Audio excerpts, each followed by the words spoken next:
Multi solution furmaata waa maraa.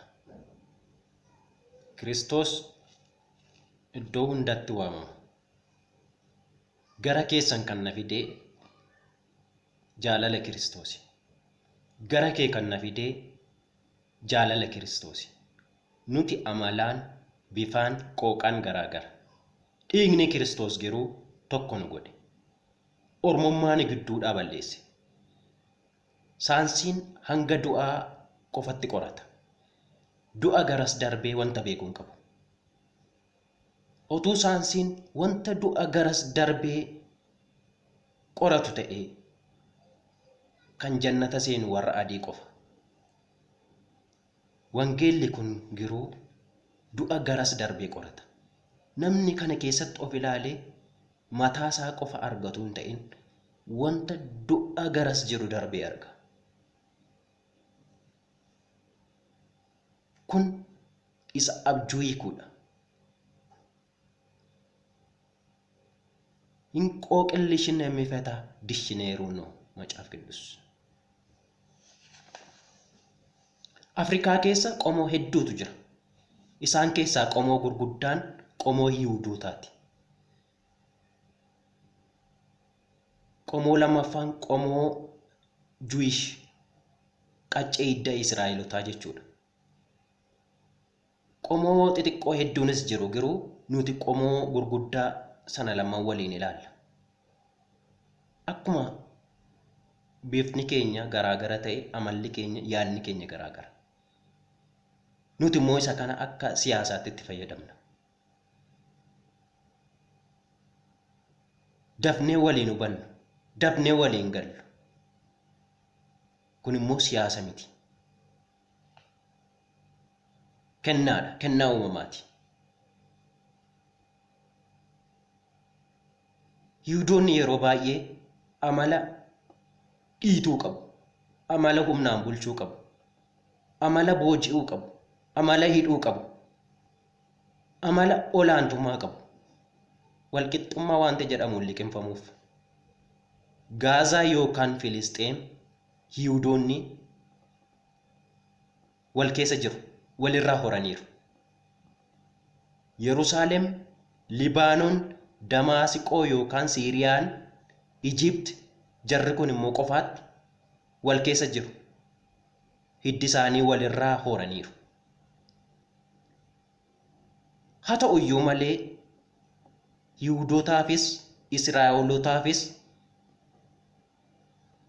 dachee Paalestaayiniin kan kenne Waaqayyoodha. Paalestaayiniin akka isaan dhaalan kan godhe Waaqayyoodha. Amalli Israa'elootaa immoo amala waa uumuu, amala barsiisuu, amala obsuu, amala namaaf dhimmuu, amala gorsuu qabu. Nuti amala yookaan addaddummaa yaadaa uumamaan nu faana dhufe akka siyaasaatti fudhannee har'a mataa ittiin wal dhukkubsina. Har'a ittiin wal miina.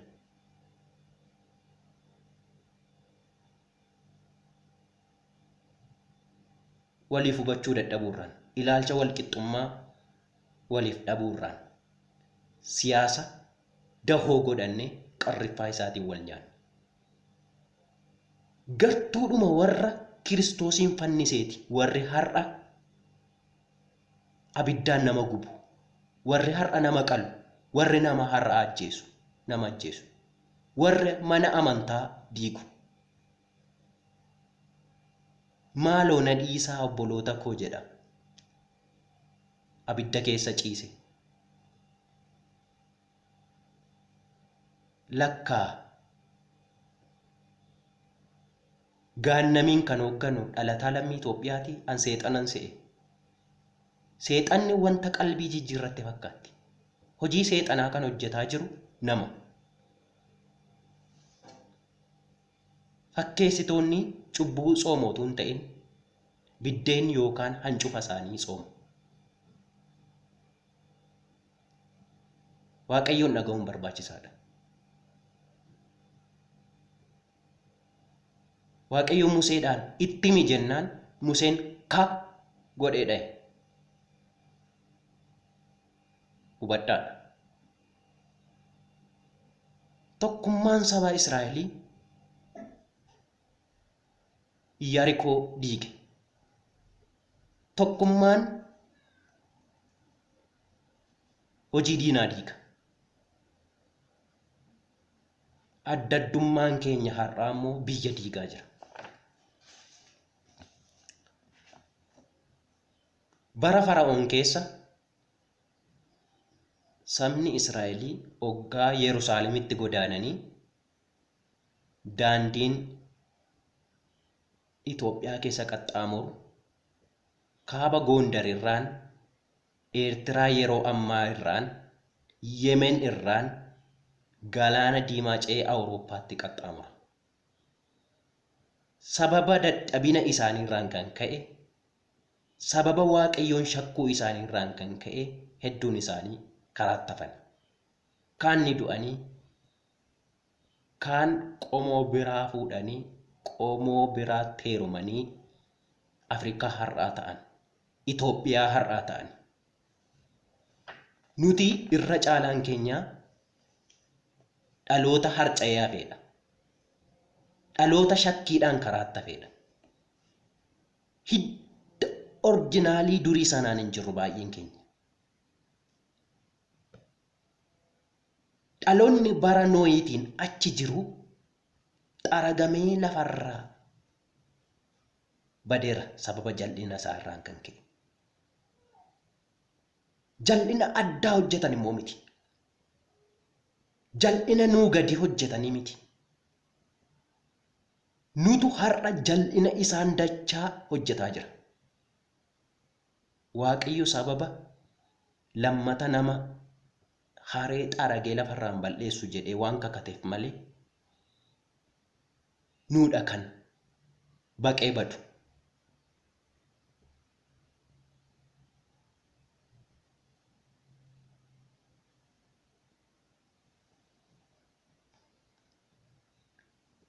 Addaddummaan yaadaa, addaddummaan amalaa har'a dhuftee siyaasa taatee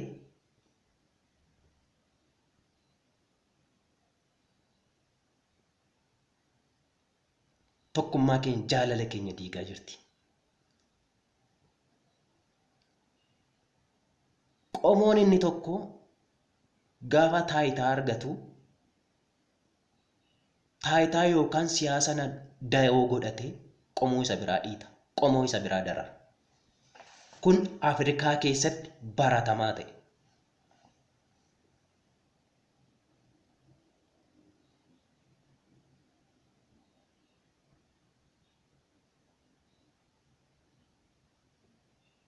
Yeroo tokko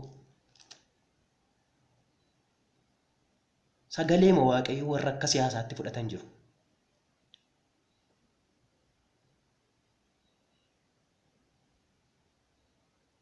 Sagaleen Waaqayyoo iddoo tokkotti siyaasaan wal fakkaata. Garuu miti.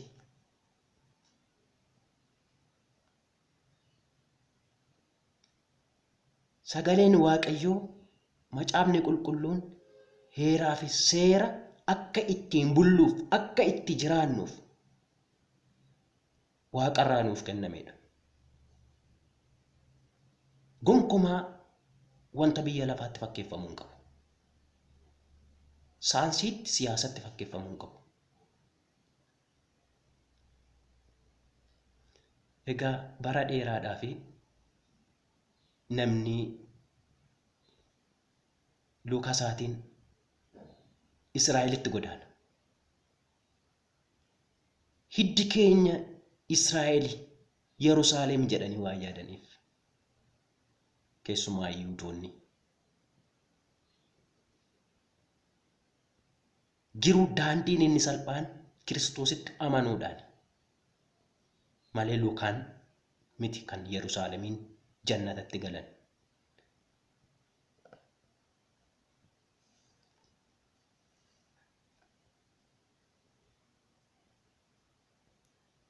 Warri lukaan nu dursee achi ga'e iyyuu akkuma keenya itti faradama guyyaa firdiitti.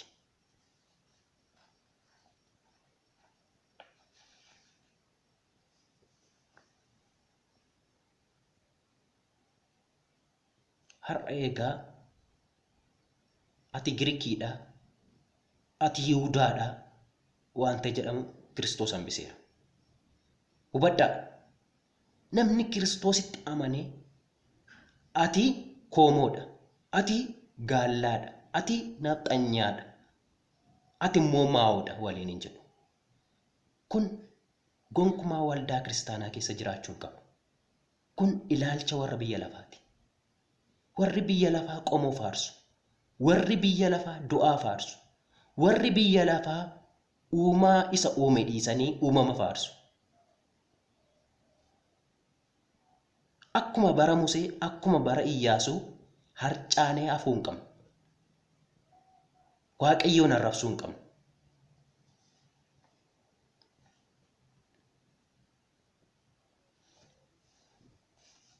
Dhalli namaa biyya lafaatiif seetilli miti, darabaadha.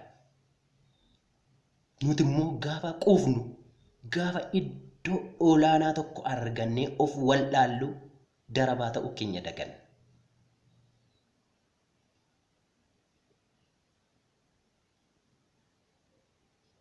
Warri biyya lafaa gaafa du'an akka horiitti gadi gototamanii gatamu.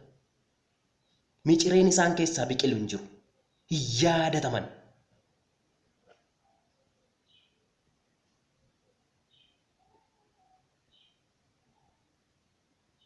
Awwiltii isaaniitu bareeda malee lubbuun isaanii hin bareeddu. Awwiltiin isaanii bara baraan bareeda, garuu keessaa onaadha. Irra keessa qalamee dibu. Awwiltii isaanii miiccu, awwiltii isaanii bareechu. Yaadatanii yeroo itti lubbuu isaanii bareechan hin qaban.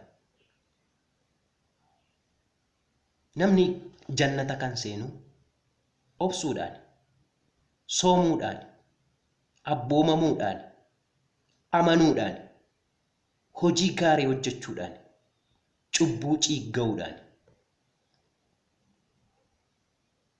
Qabeenyaan yookaan haxxummaadhaan miti.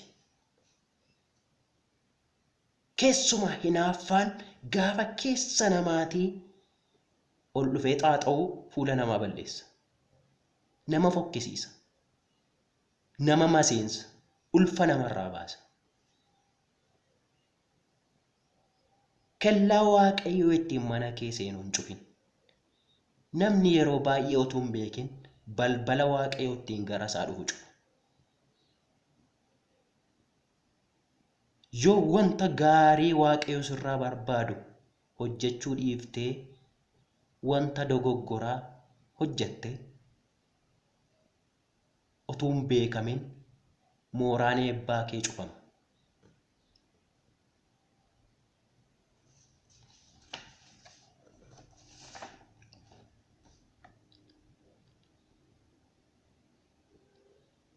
Ogummaan baay'ee barbaachisaadha. Yoo akka tasaa utuu Kiristoos hin dhufin boqonne warri biyya lafaa kanarra jiranii warra boqotan hin gatan. Bineensi isa nyaate ni tufa. Galaanni isa liqimsee ol deebisa. Hundumtuu wal faana gooftaa simata. Nama isaanu haa godhu.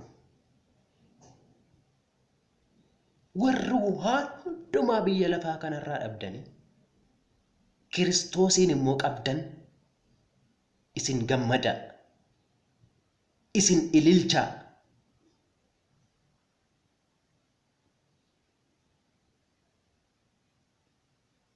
Fayyaa yoo dhabde inni fayyaa keeti. Fira yoo dhabde inni fira keeti. Qabeenya yoo dhabde inni qabeenya keeti. Humna yoo dhabde inni humna keeti.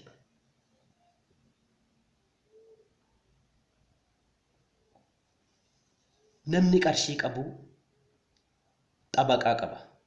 Inni akka kootiif akka keetii garuu Kiristoosiin qaba. Dhugaa qaba. Jireenya bara baraa qaba. Kanaaf kun maltii soluushiniidha. Kanaaf macaafni qulqulluun furmaata waa maraati.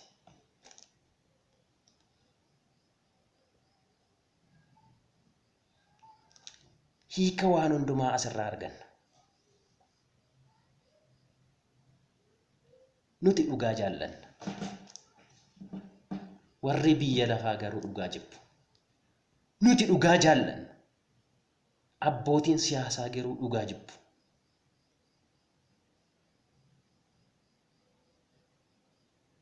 Har'uma jiraachuuf jecha.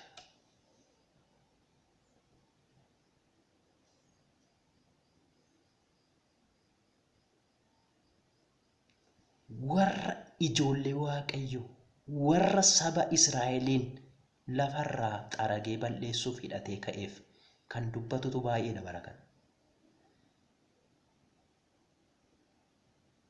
Jal'ootaaf abukaatoo ta'ee kan falmutu baay'eedha bara kana. Soba adii bakkee jirtuuf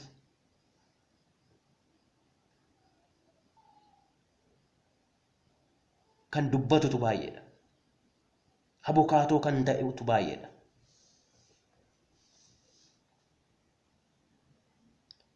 Dhugaan iddoo hin qabdu. Namni Waaqayyoos iddoo hin qabu. Kanaaf biyya lafaa kanarraa waan eegina. Biyya lafaa kanarraa waan eenyu hin qabnu. Biyyi lafaa kan warra biyya lafaati. Yoo danda'ame